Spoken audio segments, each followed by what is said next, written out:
नमस्कार दोस्तों, स्वागत है आपका अकेला अनमोल साथी चैनल पर। दोस्तों, एक बार महात्मा बुद्ध एक गांव में अपने शिष्यों सहित घने पेड़ की छांव में नीचे बैठे थे। आसपास के गांव से बहुत से लोग अपनी मानसिक समस्याएं लेकर महात्मा बुद्ध के पास आ रहे थे। महात्मा बुद्ध उन सब की मानसिक परेशानियों का समाधान देते।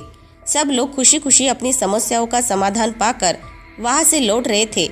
वहीं से कुछ दूर बैठा लोगों को बुद्ध के पास जाते देख एक दुखी भिखारी अपने भाग्य को कोसता हुआ यही सोचने लगा कि अभी कुछ देर पहले तो ये लोग दुखी मन से मुंह लटकाए उन महात्मा के पास गए थे और अब इतना खुश होकर कैसे वापस लौट रहे हैं।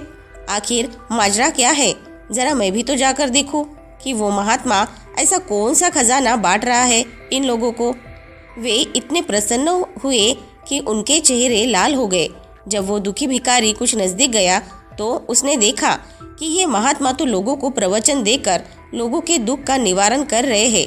यह देखकर भिखारी के मन में भी तीव्र इच्छा हुई कि क्यों न मैं भी इन महात्मा को अपना दुख बताऊं। मुझे भी अपने दुख का समाधान अवश्य मिलेगा।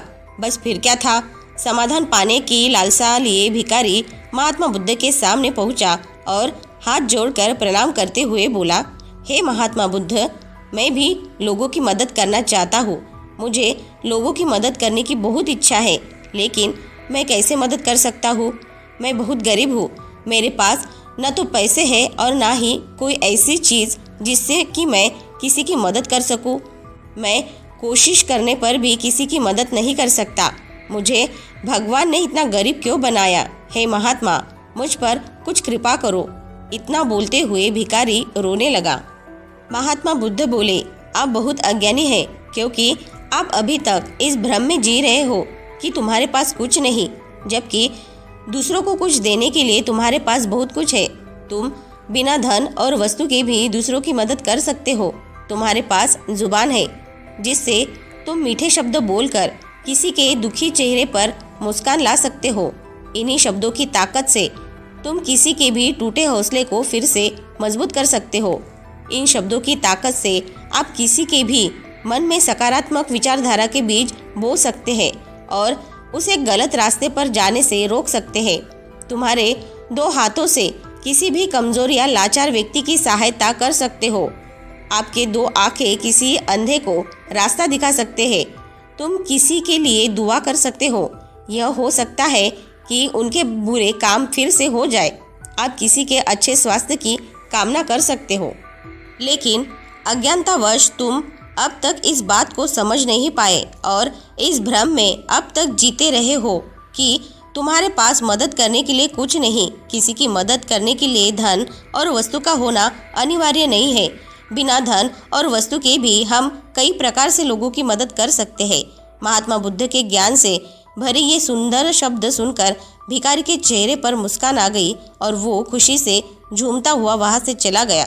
दोस्तों, इस कहानी से हमें ये सीख मिलती है कि आजकल बहुत से लोग यह सोचकर दुखी होते हैं कि मेरे पास ये नहीं है, बल्कि जो आपके पास है उसी में संतुष्ट रहना सीखो और बिना मतलब के लोगों की मदद करें।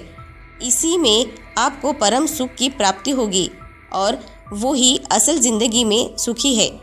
दोस्तों, दुनिया में हर कोई सुखी होना चाहता है, मगर समस्या ये है कि इंसान जिसे सुख समझता है असल में वो सुख होता ही नहीं। इतना ही नहीं, इंसान सुखी होने के जिन रास्तों को अख्तियार करता है वो उसे सुख की तरफ नहीं बल्कि आखिर में दुख के दलदल में ही धकेल देते हैं। इस संसार में सबसे सुखी वो इंसान है जो अपने आप को पहचान लेता है, जिसे सुखी होने के लिए न तो कोई वजह चाहिए और ना ही कोई वस्तु और ना ही कोई इंसान। ऐसा केवल एक ही इंसान के साथ घटित होता है और वो इंसान है जो वर्तमान में जीना सीख जाए, क्योंकि हमारे दुखों जो कि सबसे बड़ी वजह है वो ये है कि हम कभी वर्तमान में जीते ही नहीं हैं। दोस्तों, आज की ये शिक्षाप्रद कहानी आपको पसंद आई होगी तो नीचे कमेंट बॉक्स में कमेंट करके हमें ज़रूर बताएं और इस कहानी को अपने दोस्तों और परिवारजनों के साथ शेयर करना न भूलें। साथ ही हमारे अकेला अनमोल साथी चैनल को सब्सक्राइब ज़रूर से कर ले और ऐसे ही मोटिवेटेड वीडियो को देखने के लिए हमारे साथ जुड़े रहें और अपना ख्याल ज़रूर से रखें। मिलते हैं नेक्स्ट वीडियो में। धन्यवाद।